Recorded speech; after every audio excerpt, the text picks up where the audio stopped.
Donc, c'est l'opération Europe qui est située sur la commune de Saint-Benoît, dans le quartier de Beaulieu. Donc là, vous avez une vue, maquette existante du projet. De l'opération, hein, c'est pas le projet encore. Donc on est sur une opération de un peu moins de 100 logements avec une partie à démolir. Ça a été vu dans le cadre en fait de l'ANRU. C'était une forte demande de la ville pour essayer de désenclaver la partie arrière, ramener un petit peu plus de cohésion avec l'avenue Raymond Barre située devant. Je vous propose de vous lancer une vidéo qui a été réalisée par les architectes. En parallèle, je vous présente le projet. Comme ça, vous avez une vision d'ensemble des existants et de ce qui va être peut-être réalisé. Donc, effectivement, l'opération Europe, elle est située dans le quartier de Beaulieu. Elle est située à un périmètre NPNRU et QPV de la commune de Saint-Benoît. Donc, on est situé le long de l'avenue Raymond Barre. Là, vous voyez les voitures qui circulent. À côté du centre des impôts, là, qui est juste sur la gauche. Donc, on a 196 logements, 142 logements à réhabiliter, qui correspondent à 11 300 mètres carrés, et 54 logements à démolir sur la partie avant, donc la partie Europe 1, parce qu'au départ, c'est deux opérations distinctes, Europe 1 et Europe 2. Donc, 4500 mètres carrés de démolition à prévoir. Et on a quelques commerces situés le long de l'avenue Raymond Barre sur le bâtiment qui sera conservé d'Europe 1. On va partir sur des travaux en site occupé. Effectivement, on n'est pas en capacité de reloger les 142 familles qui vont rester. On a déjà dû reloger les 54 concernés par la démolition. Ça n'a pas été chose facile, même si on est dans un secteur un peu plus détendu dans l'Est. On a un seul logement amianté sur cette opération. Alors, du coup, on n'a pas de fortes contraintes amiantes. Là-dessus, on s'en sort bien. On a d'autres opérations, on a beaucoup plus de difficultés avec l'amiante à ce niveau-là. On est en cours d'APS sur ce projet et on a prévu une livraison premier semestre 2025 de l'opération. Donc, on est quand même encore dans le début du projet. On a une enveloppe de 8 520 000 euros de travaux qui a été allouée à l'équipe de maîtrise d'œuvre pour ce projet-là. Donc, on est sur de la réhabilitation lourde. Hein. On est sur un investissement de 60 000 euros au logement. Donc, on remplace tout, hein, clairement, de la porte d'entrée, toutes les menuiseries, on refait les sols, tous les équipements électriques, l'installation électrique, l'installation de plomberie, toutes les peintures, idem pour les parties communes. Et après, on a une grosse intervention sur les façades également. On fait toutes les étanchéités, traitement de façade. Le but, c'est d'amener aussi du confort thermique, même si on n'y est pas soumis dans nos opérations de réhabilitation. On va se calquer, grosso modo, sur ce qui se fait en RTA Dome. Et donc, on positionne des brasseurs d'air dans toutes les pièces. On maximise les remplacements de menuiserie. On essaie de positionner des jalousies pour vraiment amener du confort thermique à nos locataires. Et on essaye aussi de transformer fortement les abords des bâtiments et notamment les parkings qui sont qui sont des îlots de chaleur bien souvent sur ces conceptions d'il y a des débuts des années 90. On essaye de ramener un îlot de fraîcheur, voilà, avec un travail de la végétation. On essaye de faire baisser aussi le taux de parking de nos opérations parce qu'on se rend compte là, en l'occurrence, c'est un très bon exemple, Europe, on a 33% de taux de motorisation parce qu'on a quand même une population quand même à très faible revenu, on est situé en centre-ville, il y a du transport en commun à proximité. Donc, on ne va pas enlever 2/3 des parkings dans le cadre du projet, mais on va malgré tout diminuer les poches de parking. En termes d'intervenants sur ce projet, on a un BIM manager, on a la société eBIM Ingénierie qui est située à La Réunion. On avait donc pris une mission d'AMOBIM en phase scan 3D, qui était EA, située en métropole dans le 25. Ensuite, on a missionné un deuxième AMOBIM sur la phase conception et exécution. Donc, c'est l'entreprise Defibim, qui se situe à Lyon. Donc, on en parlait tout à l'heure. Le but, c'est qu'ils viennent challenger en fait, le BIM manager sur tout ce qui est conformité, délivrable vis-à-vis de nos pièces BIM du projet. Modélisation 3D, c'est l'entreprise Geosat qui a réalisé la modélisation d'Europe. Ils sont situés dans le 33. Après le groupement architecte, on a Maléco et Boyer. Le DET TCE, c'est Darwin Concept. Et la slide d'après. Voilà, excusez-moi. La maîtrise d'œuvre de démolition, c'est Envirotech et le BET paysagiste, c'est Sodexy. Donc ça, c'était pour juste contextualiser un petit peu le projet. En termes de scan 3D, donc pourquoi le scan 3D? On a différents enjeux. Alors, c'est lié à notre stratégie globale BIM à la SHLMR, qui est en cours de mise en place et de développement depuis 2018 maintenant. Donc, on ne cesse d'avancer et d'évoluer en fonction des écueils et des projets qu'on réalise. Donc, effectivement, modéliser l'opération en 3D au départ donc, de nos études préalables, ça sert effectivement à avoir une meilleure maîtrise des existants, on en a parlé. Il y a une meilleure appropriation et forcément du dossier, du projet par l'équipe de maîtrise d'œuvre derrière. C'est toujours plus facile, plutôt que ce que je disais tout à l'heure, de leur filer des plans qui sont soit inexistants, soit plus ou moins à jour, soit plus ou moins faux. Là, on se rend compte qu'ils rentrent beaucoup plus facilement et beaucoup plus rapidement dans le projet. Ensuite, forcément, alors ça c'est lié à, on va dire, au credo du BIM de manière globale. L'enjeu numéro 2, c'est avoir une meilleure maîtrise des coûts, des délais et de la qualité du projet. Le process BIM va forcer en fait le projet à être poussé beaucoup plus tôt dans les études. Il y a un investissement qui est fait beaucoup plus tôt dans les études. Donc c'est pour ça qu'on arrive à avoir des livrables et des rendus de meilleure qualité beaucoup plus tôt. Sur cette opération, en plus, on va chercher une certification CERCAL NF Habitat. Donc, c'est la première qu'on va chercher sur une opération de réhab à la SHLM1. C'est plutôt quelque chose qu'on faisait dans le neuf ces quelques dernières années. Ensuite, l'enjeu numéro 3, ça serait améliorer notre communication du projet. Donc, ça, vous l'avez bien vu avec la vidéo, c'est assez redoutable. Hein. Alors, la vidéo, ce n'est pas la modélisation 3D des existants, mais le fait d'avoir modélisé les existants et d'avoir fourni la maquette à l'équipe de maîtrise d'œuvre, on a eu un rendu beaucoup plus rapide et de meilleure qualité. Tout de suite, cette vidéo a évolué en APS, mais on l'avait déjà à la phase esquisse. Hein. Donc, rapidement, on a vraiment une image de ce qui se peut se faire sur le projet. Et ça nous permet de mieux communiquer avec les parties prenantes qui ne sont pas techniques, à savoir les communes, l'État qui investit, l'ADAL ou autres organismes voilà, qui ont toujours un peu plus de mal à lire des plans ou à comprendre ce qui peut se faire sur des supports 2D. Pardon. Donc forcément, on est quand même beaucoup plus à l'aise de ce côté-là. En réhab, il y a la forte dominante de la présence des locataires. Donc là, c'est pareil, on a affaire à une population, il ne faut pas leur demander d'être des experts du bâtiment, hein, ce n'est pas leur métier. Et sur nos projets passés, donc hors BIM et hors modélisation des existants, souvent sur cette phase, on avait beaucoup de mal à échanger avec nos clients, avec nos locataires, parce qu'il y avait toujours une partie du projet qui ne comprenait pas parce qu'on manquait de support. On était sur des supports uniquement 2D, sur des plans. Ce n'est pas toujours évident de faire comprendre à un locataire que son logement il va être comme ça avant travaux et comme ça après travaux. Donc voilà, la maquette 3D on va dire le BIM de manière générale amène à avoir des supports de présentation beaucoup plus qualitatifs, beaucoup plus faciles à comprendre. Ensuite, l'enjeu, effectivement, alors le vrai enjeu pour nous, hein, en tant que maître d'ouvrage disposant d'un parc de 27 000 logements, c'est de tendre vers une maquette de gestion, exploitation, maintenance. Le but de notre stratégie BIM globale, c'est bien d'arriver à rationaliser la gestion de notre parc existant. L'intérêt, ça sera de faire après, effectivement, de la maintenance prédictive, de caler nos travaux, notamment de PPT, PSP, grâce au BIM.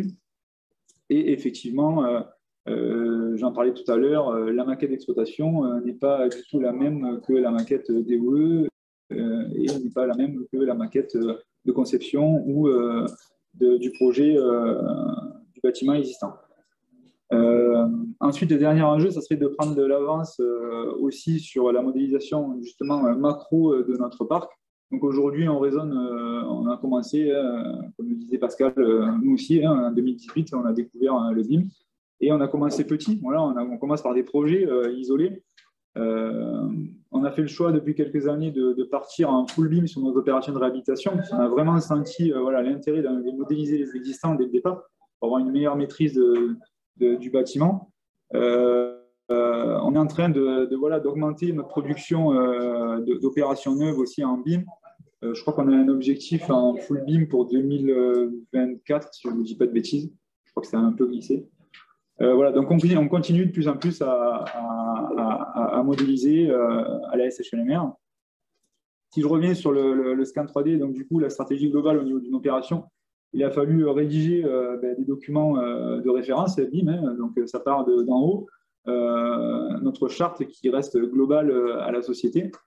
Ensuite, définir un cahier des charges BIM spécifique à chaque opération. Donc, à la SHLMR, on fait des opérations de construction neuve, on fait des opérations de réhabilitation, on a des opérations d'aménagement aussi, et on a des opérations de démolition, même si on n'en fait pas beaucoup. Donc, à chaque fois, il faut réadapter le cahier des charges, parce que ce que je disais, c'est que les enjeux ne sont pas les mêmes, donc les besoins et les usages BIM ne seront pas les mêmes. Donc, c'est important de définir ça au départ. Ce n'est pas toujours évident, surtout quand on commence. C'est la grosse difficulté, hein, la liste des courses, la définition du besoin. Et ça peut mettre certains prestataires en difficulté. Donc, c'est pour ça qu'on s'efforce aussi d'être le plus clair possible dans nos pièces, même si ça nous arrive des fois de faire des oublis. Voilà, on essaye d'avoir une culture du Rex, de ne pas reproduire nos erreurs plusieurs fois et de vraiment analyser qu'est-ce qui s'est mal passé, pourquoi ça s'est mal passé. Le but, c'est pas de dire c'est la faute à Exit, c'est la faute à la SHLMR, c'est la faute à Tartampion, machin, on s'en fout. Le but, c'est de comprendre qu'est-ce qui a pas marché et qu'est-ce qui pourrait mieux marcher la fois d'après. Ça, on essaye d'avoir cette amélioration continue. En parallèle de ces documents un peu macro, quand on rentre vraiment dans l'opération, donc nous, on fait le choix, effectivement, on a fait le choix de missionner un AMO BIM en phase de modélisation 3D, ben justement pour vérifier que on en a parlé suffisamment, hein, que quand même le livrable et la maquette soient quand même cohérentes. Après, on n'est pas au millimètre, hein, mais bien vérifier qu'on a quand même le nombre de logements qui sont existants sur l'opération, le nombre d'étages, ça paraît tout bête, hein, mais voilà que effectivement un mur est bien dessiné en mur, qu'une dalle est bien dessinée en dalle, qu'une porte est bien une porte et pas une fenêtre est bien une fenêtre et pas une porte. Voilà, ça je pense que c'est important de ne pas être trop exigeant et trop ambitieux au départ, de vouloir aller chercher des niveaux complètement fous et d'aller dans le détail du détail. Mais voilà, et déjà, vérifier que la maquette qui est réalisée, elle est bien géolocalisée. On est bien à Saint-Benoît, on est dans le bon quartier, au bon endroit. Ça paraît tout bête, mais de là. Et ensuite, voilà, vérifier qu'on a bien, grosso modo, les bonnes informations avant de parler, oui, de la petite vis ou les 3 mm sur la porte ou j'en sais rien. Voilà, il faut vraiment revenir, je pense, aux fondamentaux. C'est assez important. Nous, on n'est clairement pas en capacité de le faire à la SHLMR, donc on missionne des gens dont c'est le métier. Ensuite, sur la partie conception, exécution de ce projet, donc on est en BIM niveau 2, et là, on remissionne effectivement, donc on a une mission de BIM manager qui fait partie de l'équipe de maîtrise d'œuvre. Donc après, charge au groupement de maîtrise d'œuvre d'avoir la compétence en interne ou de sous-traiter ou de co-traiter avec un partenaire, pourquoi pas, hein, ça c'est plutôt libre.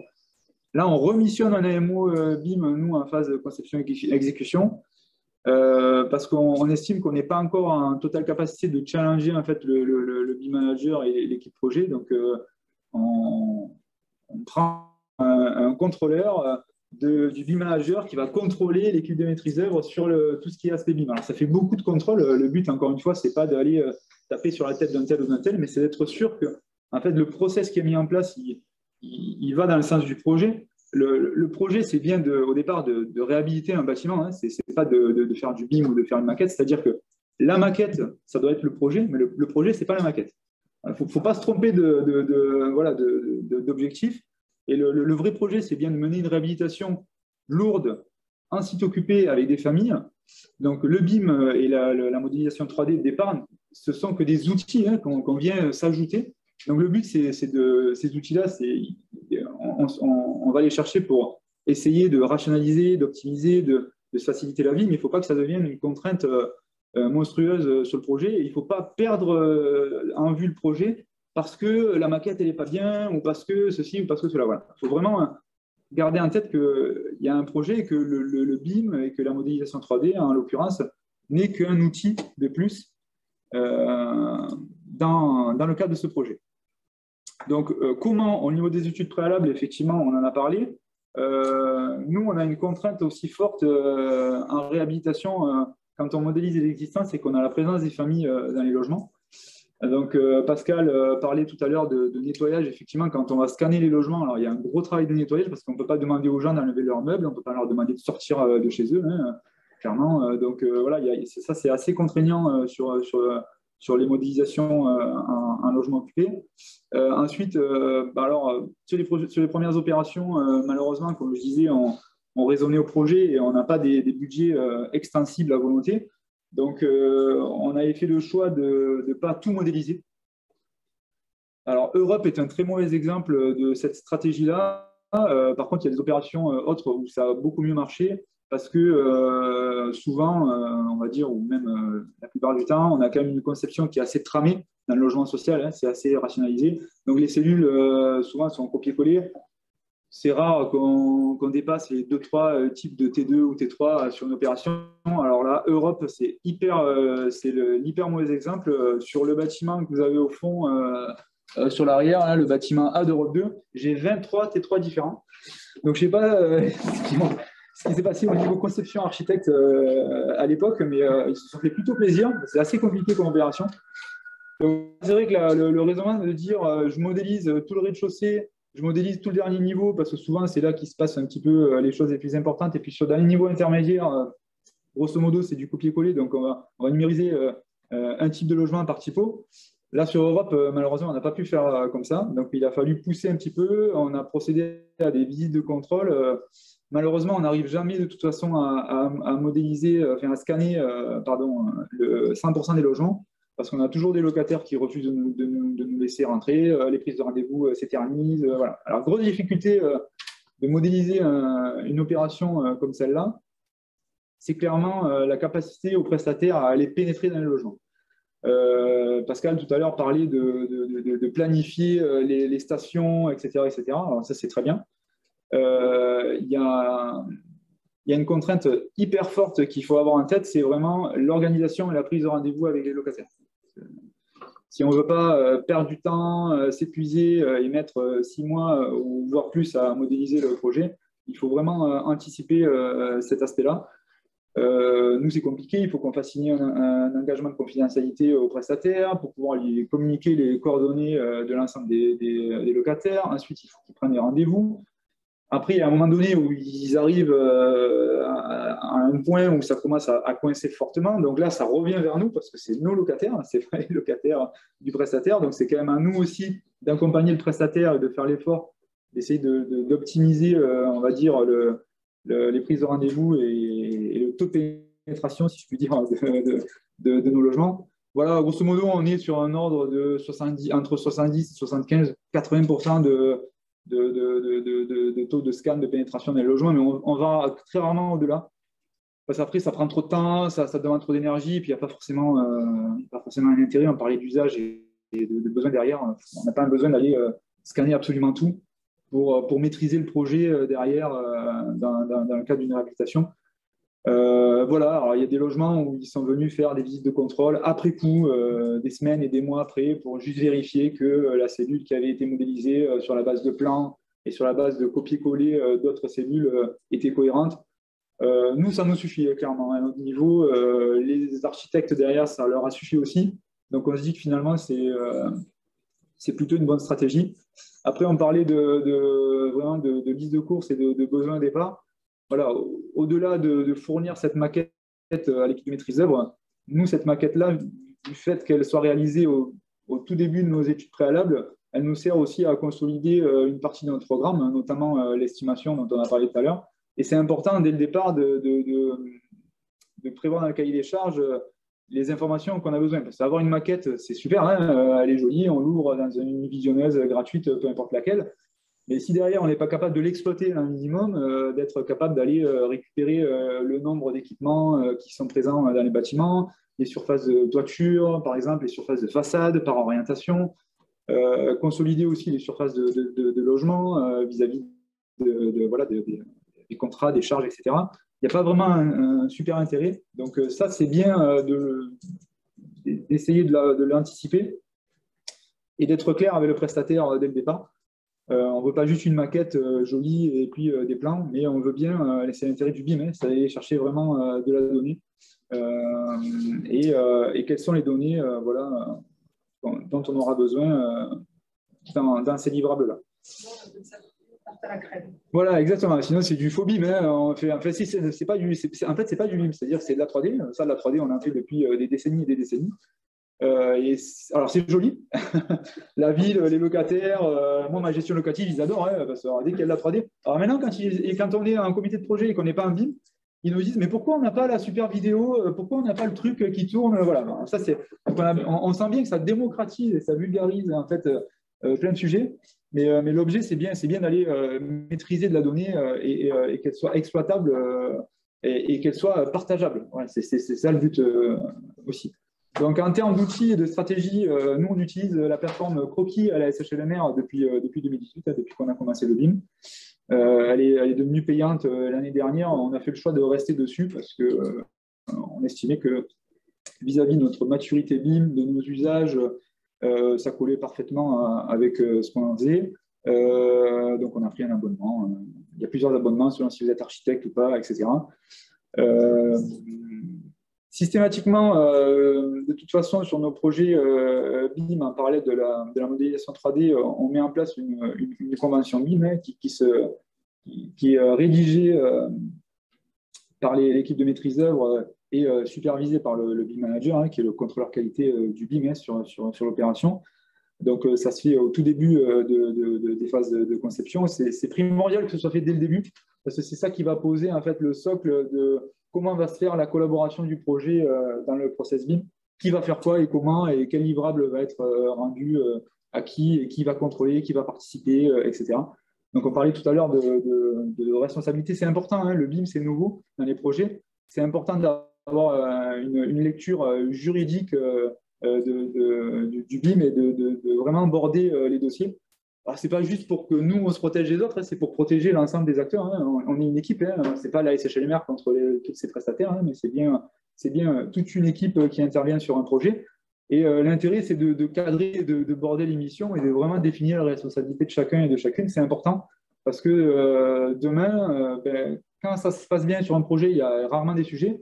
Quand ça commence à se passer un petit peu moins bien, c'est bien d'arriver à identifier le pourquoi du comment et d'aller chercher une responsabilité là où les personnes qui sont responsables, ça fait partie de la mission. Hein, c'est pas juste le plaisir d'aller taper sur l'un ou sur l'autre, mais c'est bien de remettre les gens en face de la responsabilité. Nous, effectivement, on pousse pour rester sur de la stratégie Open BIM.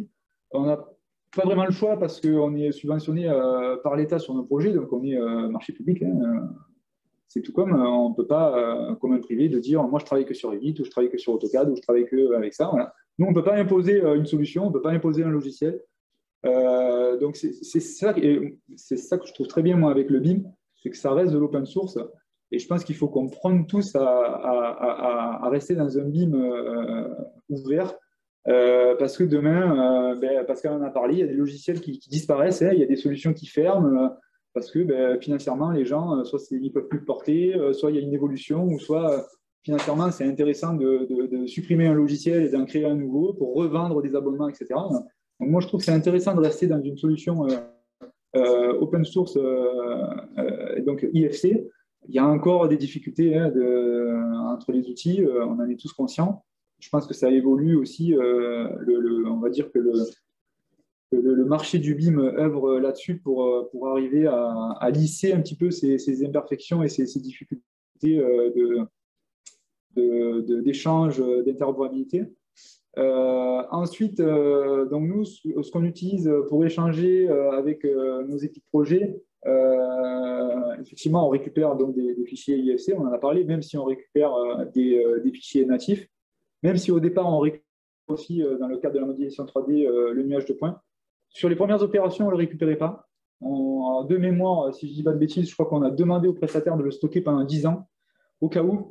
C'est toujours un peu... Voilà. Aujourd'hui, on n'est pas sûr. Enfin, on ne sait pas, monsieur en parlait, peut-être que dans 2-3 ans, on aura un autre besoin sur le projet, et peut-être qu'on va avoir besoin d'aller se replonger dans le nuage de points. Je ne sais pas. Hein. Aujourd'hui, on ne sait pas. Donc, on préfère le garder 10 ans. Très certainement qu'on va se rendre compte que 10 ans, c'est trop et que voilà, on va abaisser le sujet. Sur les prochaines opérations, on va demander à le récupérer, plus pour être en capacité de pouvoir procéder à des contrôles, alors via les mobiles, hein, c'est pas nous et c'est Schellinger qui va faire ça directement, mais des contrôles voilà, de conformité entre les premières modélisations qui sortent, parce qu'un bâtiment comme Europe est rarement modélisé d'un coup. Donc, très certainement qu'on va le récupérer et qu'on va procéder voilà, à des contrôles. On parlait tout à l'heure d'écart, qu'est-ce qui est demandé comme précision dans la modélisation. Voilà, même si ça reste un support et un outil supplémentaire, il y a quand même un cahier des charges de modélisation 3D qui est donné au départ, avec un cadre et avec des définitions et une précision à respecter. Donc voilà, dans ce cadre-là, on va procéder à ces contrôles-là. Sinon, après, quand on est plus avancé dans le sujet, nous, on utilise des visionneuses gratuites, IFC. Donc là, BIM Collab Zoom, c'est plutôt celle qu'on utilise depuis maintenant 1 ou 2 ans. En 2018, on avait commencé sur BIM Vision, voilà, qui était à l'époque un petit peu plus compliqué parce qu'il fallait rajouter plusieurs plugins si on voulait ouvrir plusieurs maquettes différentes. Il fallait rajouter un autre plugin si on voulait faire du VCF. Enfin, voilà. Aujourd'hui, c'est beaucoup plus, on va dire, beaucoup plus lissé, beaucoup plus facile. Alors, BIM Collab Zoom, moi, je n'ai pas d'action, hein, on n'a rien à présenter, c'est un choix. Voilà. Ensuite, on essaye de produire des fichiers BCF à nos équipes de maîtrise d'œuvre, justement pour rester dans une logique collaborative et éviter de sortir de l'outil et de multiplier les outils et de revenir sur des tableaux Excel ou des captures d'écran ou autres qui ne sont pas forcément toujours liés au process BIM. Donc le fichier BCF, c'est un peu le post-it du BIM. Hein. Vous ouvrez votre maquette 3D sur une visionneuse gratuite et puis vous allez faire... alors, selon les visionneuses, c'est un clash, c'est un problème, c'est une question, j'en sais rien. Voilà. Donc, vous créez en fait des questions, des problèmes dans la maquette. Et l'intérêt, c'est que quand ça passe par un cloud, toute l'équipe en fait, projet récupère automatiquement ces fichiers en réouvrant la maquette et peut abonder, répondre. Donc, l'intérêt, c'est que tout est historisé. Vous pouvez attribuer un problème à l'architecte, un problème au bureau d'études fluides, un problème au bureau d'études VRD, etc. Et puis après, on vous répond en live, etc. Comme autre outil aussi, sur Europe, on a notre équipe de maîtrise d'œuvre qui utilise Lumion. Donc, c'est un logiciel en fait, qui est issu du gaming, hein, des jeux vidéo, donc qui est assez réaliste. Hein, c'est les vues que vous avez là. Donc, qui a servi à réaliser le film que vous avez vu précédemment.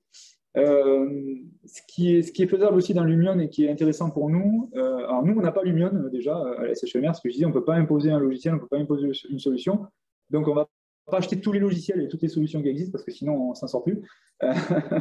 Et financièrement et en termes de formation. Donc là, juste l'architecte, en fait, il a créé une dizaine de points d'accroche 360 degrés sur le projet.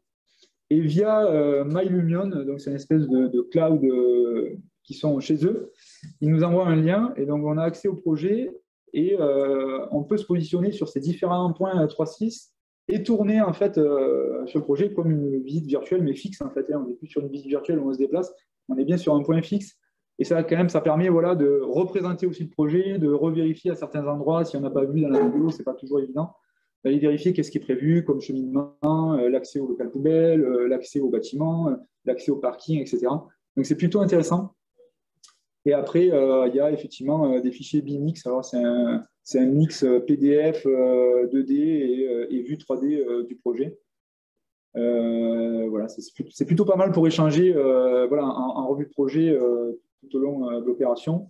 En termes de modélisation, je ne suis pas rentré dans les détails du cahier des charges de modélisation, mais oui, on réalise de toute façon au moins une maquette par bâtiment. Ça, c'est un peu la base de la modélisation. Ça évite d'avoir des maquettes trop lourdes et ça évite, on en a parlé tout à l'heure en exploitation, si j'ai besoin d'ouvrir que le bâtiment C, l'intérêt, c'est que j'ouvre la maquette que du bâtiment C et j'exploite la maquette du bâtiment C. Je ne suis pas obligé d'ouvrir tout le projet qui est forcément plus lourd. En termes d'utilisation derrière, c'est toujours plus facile d'avoir une maquette par bâtiment. Alors, ça paraît évident, mais ça, il faut le prévoir dès le départ. Sinon, c'est beaucoup plus compliqué derrière. Et en termes de communication, au-delà de tout ce dont on a déjà parlé, Donc, on a forcément la visite virtuelle qui a été réalisée, là en l'occurrence, par Lumion, mais sinon, c'est quelque chose qu'on demande toujours, peu importe le logiciel et le support.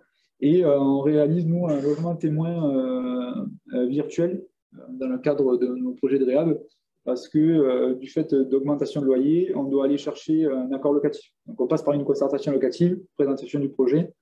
Et donc, sur Europe, contrairement à tous les projets passés, on va aller concerter les familles uniquement sur une visite virtuelle du logement. On réalisera le logement témoin technique après la concertation, parce qu'on en a quand même besoin pour les entreprises et même pour nous. Donc, il sera visitable par les familles, mais la concertation locative aura déjà eu lieu et elle sera faite sur la base uniquement d'une visite virtuelle du logement. Je reviens rapidement sur les outils, j'en ai déjà parlé. Donc, BIMX, en fait, c'est comme un PDF++. Vous ouvrez le fichier, vous avez une vue 2D, là par exemple sur le fichier Réside, donc vous avez un plan PDF 2D. Et puis, si vous cliquez sur 3D, sur ce plan, donc ce plan il se transforme en vue 3D, c'est ce que vous avez dessous. Et ça reste exploitable, c'est-à-dire que ce n'est pas une vue 3D figée, hein, c'est une maquette 3D que vous pouvez faire tourner, vous pouvez zoomer, etc. Donc ça, c'est plutôt intéressant comme support en revue de projet. Toujours BIMX, après les architectes ils compilent des fiches logement vues en 2D, ils compilent des vues 3D entre l'existant, la partie à démolir et le projet final.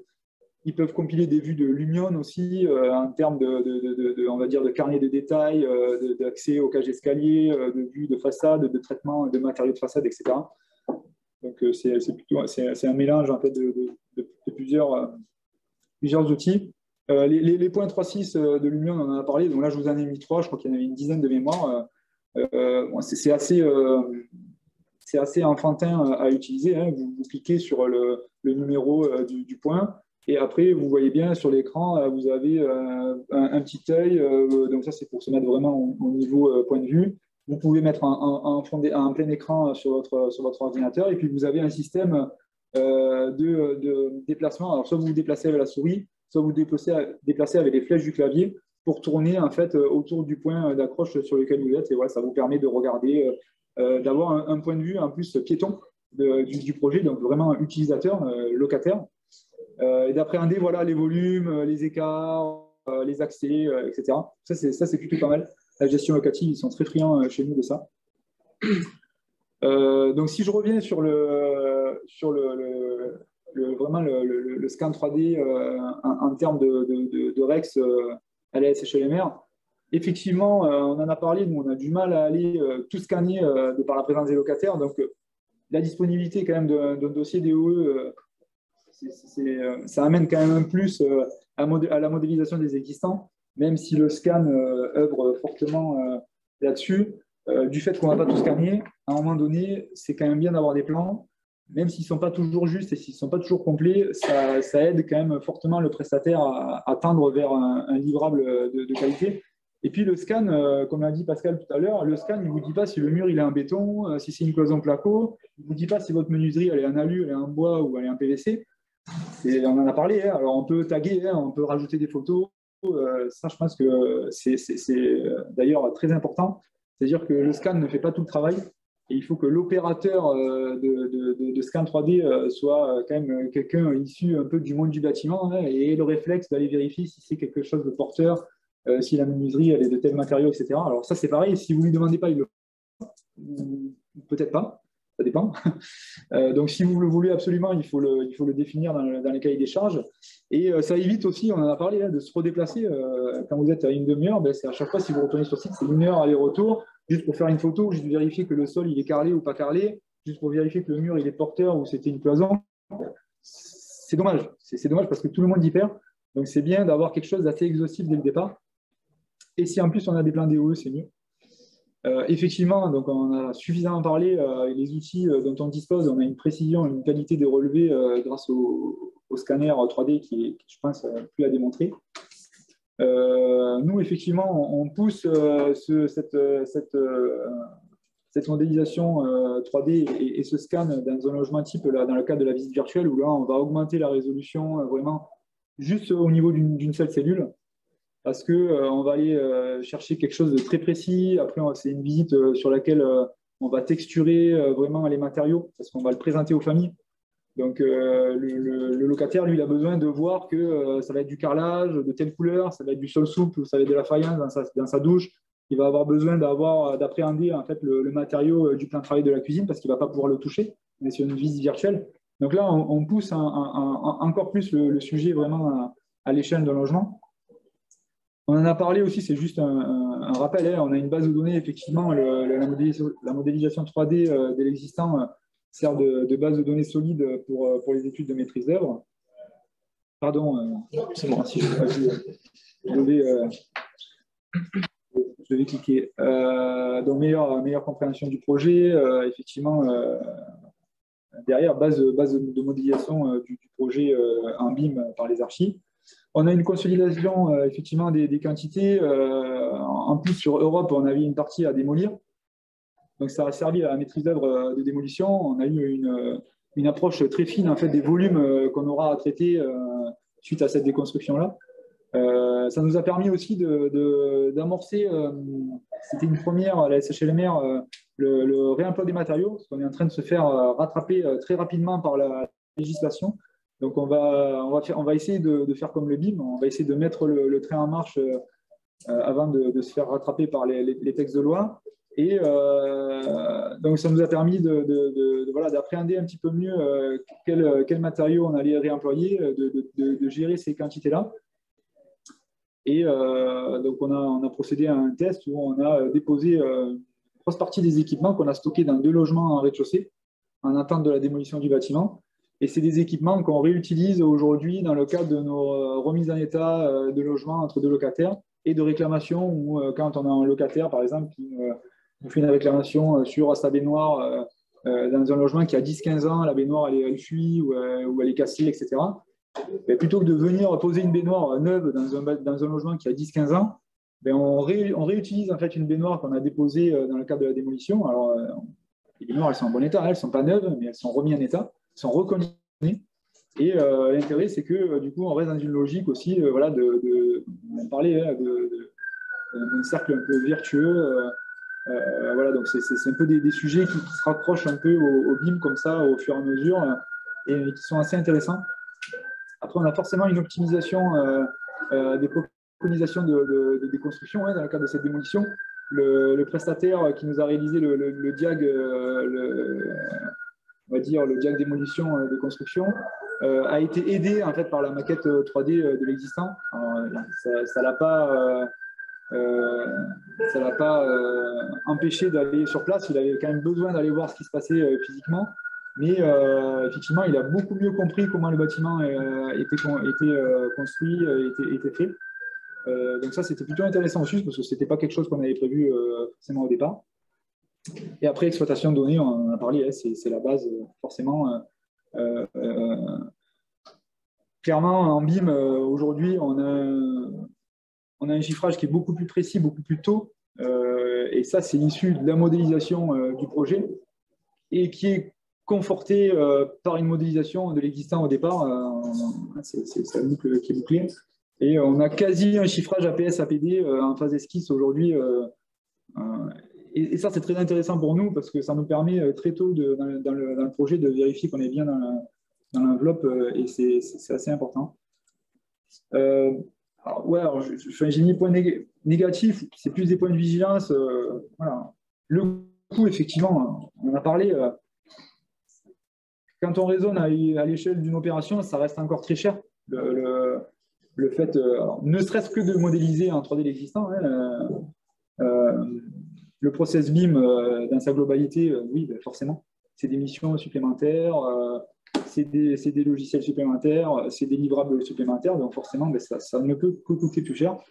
Par contre, il y a tous les gains dont on a parlé avant qui sont pas négligés, donc ça, il faut l'accepter. Alors après, il faut maîtriser le marché aussi. Il faut rester dans une logique de consultation.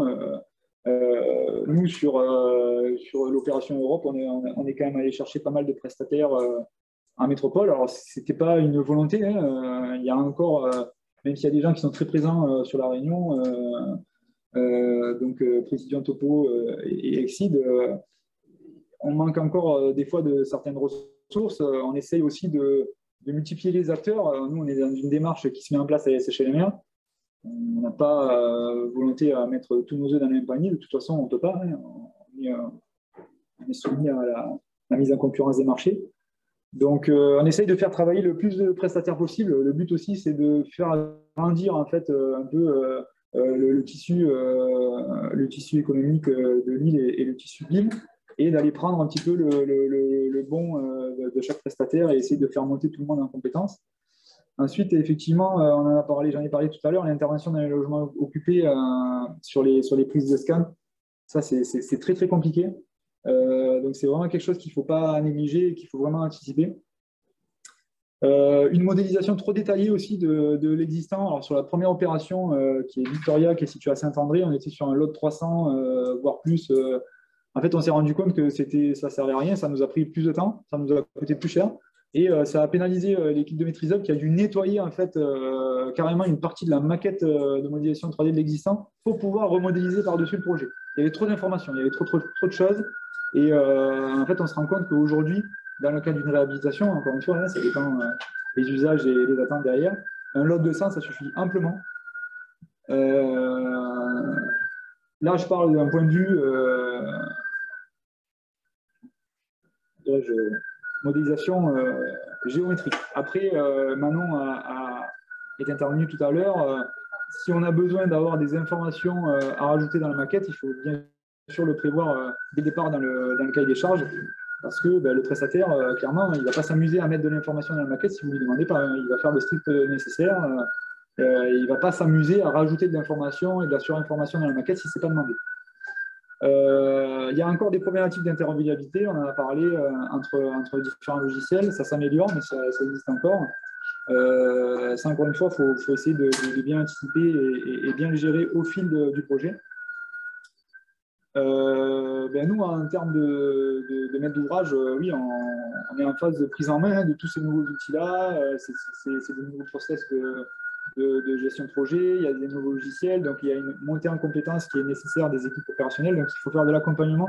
Nous, on a fait le choix d'avoir une démarche BIM bienveillante. Ce que je disais tout à l'heure, c'est que là où j'ai du mal avec un architecte qui prend position en se disant, voilà, moi, vous m'avez donné une maquette 3D qui est fausse, je ne peux pas faire mon projet. Non, ça reste un outil supplémentaire qui doit œuvrer et qui doit aider le projet.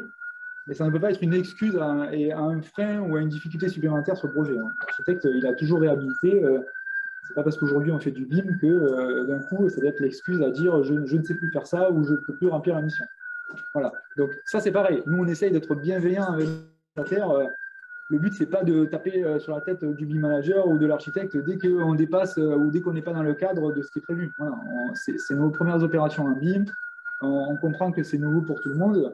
Et on essaye de créer du partenariat et de ne pas créer de la tension ou de la frustration vis-à-vis du BIM, parce que sinon on va échouer tout simplement avant d'avoir abouti. Et je trouve que ça serait dommage, surtout vu les niveaux d'investissement que ça demande, que ce soit financier, en temps, en énergie, etc. Donc il faut accepter ça. Ensuite, effectivement, il y a quand même, malgré tout, une conformité des livrables qui est demandée, on en a parlé. Donc nous, on a fait le choix de missionner des AMO parce qu'on n'est pas en capacité de contrôler les maquettes, on n'est pas en capacité de contrôler les images de points, on n'est pas en capacité de vérifier que tout est bien géolocalisé, que tout est bien conforme à nos cahiers des charges. Donc on fait appel à des gens qui savent faire ça très très bien. On a encore un peu de mal à appréhender les délais que ça demande. On a fait quelques modélisations 3D, mais Pascal en a parlé tout à l'heure. Bien souvent, on dit oui, ça va prendre tant de temps, puis on se rend compte que finalement, il y a quelques stations à faire en plus, mais c'est surtout la phase de modélisation. Voilà, on n'a pas encore de ratio hyper précis de se dire, voilà, pour une opération de 50 logements, c'est tant de temps à scanner, à modéliser. Pour une opération de 100 logements, c'est tant de temps. Voilà. Donc ça, on a encore un peu de mal. Il va falloir encore itérer pour arriver à maîtriser ces délais-là. Et pareil, on va dire, sur le process BIM global, sur une phase de conception et d'études de maîtrise d'œuvre, on a déjà rallongé les délais de chaque phase.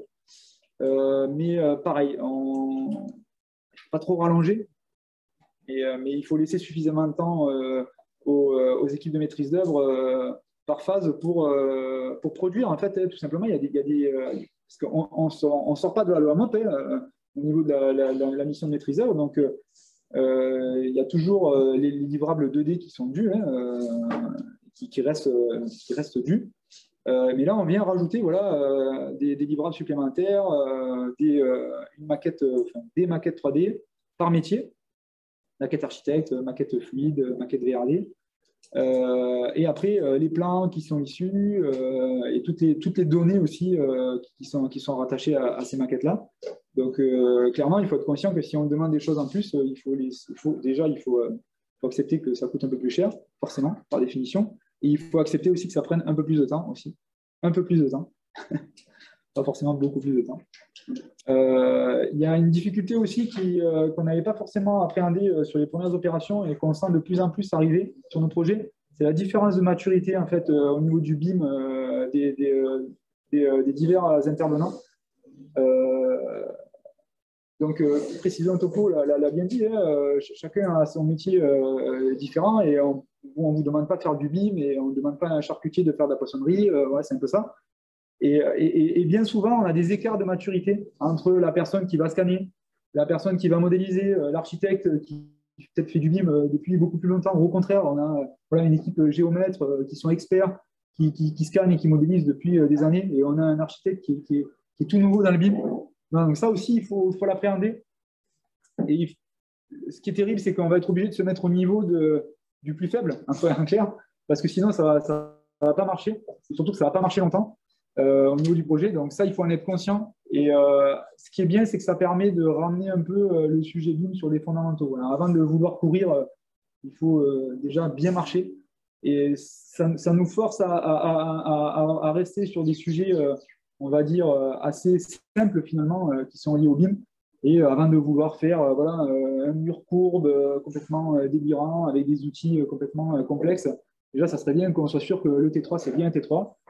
Qu'il y a bien 2 chambres, qu'il y a bien une porte d'entrée, qu'il y a bien 3 fenêtres, qu'il y a bien un ventilateur au plafond. Voilà, donc, on revient un peu à des choses un peu plus fondamentales et je trouve que c'est bien. Donc voilà, attention à la différence de maturité des intervenants. Et on en a parlé, donc monsieur en a bien parlé, le manque de précision, c'est terrible. Alors ça, c'est valable pour le BIM, mais c'est valable pour n'importe quelle mission. Hein. Moins on est précis, moins on sait ce qu'on veut dans nos pièces marché, dans nos cahiers des charges, et plus ça va être compliqué prestataire de répondre en fait, à la mission. C'est d'autant plus vrai pour tout ce qui a trait au BIM et à la modélisation 3D, on en a parlé. C'est des outils qui sont hyper performants, qui sont hyper précis. Donc forcément, si vous ne l'êtes pas au départ, l'écart il va être d'autant plus important et les frustrations vont aussi être d'autant plus importantes. Il n'y a rien de pire d'avoir une maquette magnifique et puis dès que vous avez besoin d'une information, ben vous avez tout dans la maquette, sauf l'information dont vous avez besoin, le truc tout con, la hauteur sous plafond de telle pièce. Pourquoi personne a noté le truc? Pourquoi personne m'a dit qu'il y avait un faux plafond dans cette pièce-là? Moi, c'est ça que j'ai besoin. Moi, je m'en fous d'avoir une maquette. Je m'en fous. Non, je l'ai demandé, mais finalement, la maquette, non, moi, je voulais savoir s'il y avait un faux plafond et si ce faux plafond, il est à 2,30, à 2,40. Et ça, j'appelle le BIM manager, j'appelle l'archi, j'appelle le modeleur, j'appelle le scanner. Personne ne sait me dire qu'il y a un faux plafond dans cette pièce à telle hauteur. Donc ça, c'est hyper frustrant, mais ça ne peut pas être que la faute du ou des prestataires. Je pense qu'on participe un peu à ça. C'est à nous aussi de définir notre besoin au départ. Et c'est vraiment la complexité de la chose. Hein, et pour être sûr d'avoir voilà, les informations dont on a besoin au moment où on les reçoit de par les différents livrables. Donc rapidement, en synthèse, le scan 3D, il influe fortement sur la maîtrise, les arbitrages qu'il va y avoir sur le projet et le démarrage du projet. On sent qu'il y a une appropriation qui est beaucoup plus forte par toutes les parties prenantes du projet. Donc ça, c'est plutôt une bonne chose. Attention au niveau de détail de modélisation, on en a parlé. Donc la maquette numérique doit rester une base solide d'échange, hein, mais ne peut pas devenir le projet à la place du projet. Hein. La petite phrase qui va bien, la maquette c'est le projet, mais le projet c'est pas la maquette. Ça, je le dis à chaque fois, mais ça paraît tout bête, mais c'est important de garder ça en tête. Une communication accrue et ludique aussi, on en a parlé. Voilà, le fait d'avoir un bâtiment modélisé, le fait d'avoir de la 3D, le fait d'avoir des 3D, de pouvoir se balader dans le projet de manière virtuelle, ça aide énormément à mieux comprendre tout ce qui se passe ou à mieux comprendre ce qui va se passer demain avec les travaux. pour toutes les parties prenantes. Ça, je crois que je l'ai déjà dit tout à l'heure aussi, donner vraiment du sens au scan. Pourquoi on va scanner l'existant? Qu'est-ce qu'on va en faire derrière? C'est quoi les enjeux? C'est quoi la finalité? Est-ce que je fais de la réhab? Est-ce que je fais de la démol? Est-ce que je construis? Est-ce que je vais vendre? C'est pareil, on ne va pas modéliser de la même manière un bâtiment si demain on veut vendre les logements. C'est évident que ce qui va intéresser les gens, c'est d'aller voir les couleurs, les choses comme ça, et de savoir que tel mur sera porteur de la hauteur, à la limite, ce plafond. Je pense que la personne qui achète, ça l'intéresse beaucoup moins. Il ne faut pas avoir peur d'itérer. C'est nouveau, tous ces outils-là, même si ça fait quelques années qu'on est dedans. Ça évolue très vite, donc chaque bâtiment est différent. C'est la particularité aussi sur les bâtiments et de ne pas faire de l'industrie. Donc il faut accepter de faire des erreurs, il faut accepter d'oublier des choses, il faut accepter de perdre du temps, de perdre du temps à être formé, de perdre du temps à utiliser des nouveaux outils. Et il faut faire du REX parce que ça nous permet de comprendre qu'est-ce qui a pas marché, pourquoi ça n'a pas marché et qu'est-ce que je vais faire pour que la fois d'après ça aille mieux. Ça, c'est vraiment une culture qu'on essaye d'avoir beaucoup à la SHLMR, c'est pas toujours évident. Et il faut accepter tout l'investissement que ça demande au départ, le temps, l'énergie, l'argent, parce qu'au départ, forcément, c'est de l'investissement. Alors, il ne faut pas le voir comme une perte, il faut vraiment le voir comme un investissement, mais il faut être conscient, il faut accepter cet investissement, et pour que ce soit de l'investissement, il faut veiller à tout ce qu'on a dit avant, pour pas que ça devienne une perte et qu'on se dise au bout de 3 mois, de 6 mois, d'un an, bon, non, j'arrête tout, je ne fais plus ça, ça m'a coûté tant, voilà, je me suis planté, donc j'arrête. Le BIM fonctionne. La modélisation de 3D fonctionne bien. Il y a des professionnels à La Réunion qui savent très bien faire les choses, à condition qu'on soit clair au départ avec eux de ce qu'on attend de la mission. Et c'est important de globaliser en fait cette approche. En tout cas, les SHLMR, c'est ce qu'on a prévu de faire. Est-ce qu'il y a des questions? Pas techniques, s'il vous plaît. Est-ce que les entreprises utilisent ce produit? Vous parlez de les entreprises sollicitent pour voir les choses. Alors, effectivement, ça évolue. On ne va pas se leurrer, ça va être un peu le creux de la vague de tout le process BIM macro d'un projet. Les entreprises s'y mettent doucement, j'ai envie de dire, mais sûrement quand même. Alors, en réhab, on ne leur demande aucun livrable, aucune production BIM. On va rester sur de l'information qu'on va compiler par le BIM manager et qui va nourrir en fait la maquette projet, qui va évoluer tout au fil du projet et qui va en fait préparer, servir de base de préparation à la réalisation de la maquette DOE, qui sera ensuite nettoyée pour devenir la maquette GEM. Donc, en réhab, on ne leur demande rien, si ce n'est de nous fournir des informations. En opération neuve, on est allé chercher des livrables BIM sur les lots principaux, donc gros œuvres, si je ne dis pas de bêtises, VRD. Alors, ça dépend des opérations. Fluide, je crois, pour certaines. Mais voilà, on s'arrête là. Si on veut embarquer les entreprises dans le BIM aujourd'hui et demain, il faut arriver à leur faire comprendre quels intérêts elles ont à faire du BIM. C'est-à-dire que nous, on prévoit du BIM dans nos opérations parce qu'on a un intérêt global derrière qui est de rationaliser la gestion de notre patrimoine. Et ça, l'entreprise, clairement, elle s'en fout. Ça n'intéresse pas. Donc, si vous voulez rattacher des entreprises au BIM, il va falloir dégager les usages, des usages entreprises qui vont leur permettre à elles de gagner du temps, de gagner de l'argent, de rationaliser leur process, on va dire d'homogénéiser leurs pratiques, etc. Clairement, le carreleur, si vous lui demandez de faire du BIM, lui, le carreleur, là, comme ça, là, de base, il va vous dire, moi, le BIM, j'en ai pas besoin, je m'en fous, ça me sert à rien. Si vous commencez à lui parler de calpinage de carreaux, alors après, il faut être sur des opérations où il y a du calpinage un peu complexe. Nous, on reste sur du logement social. Mais malgré tout, il y a des salles de bain où ça peut être intéressant d'avoir un calpinage un petit peu étudié. Les appros, la gestion des appros, la gestion des commandes, le volume, en fait, tout ça, ça va être rationalisé, ça va être consolidé, ça va être affiné par l'approche BIM. Donc là, tout de suite, vous l'attrapez un petit peu le carreleur, même si c'est un artisan.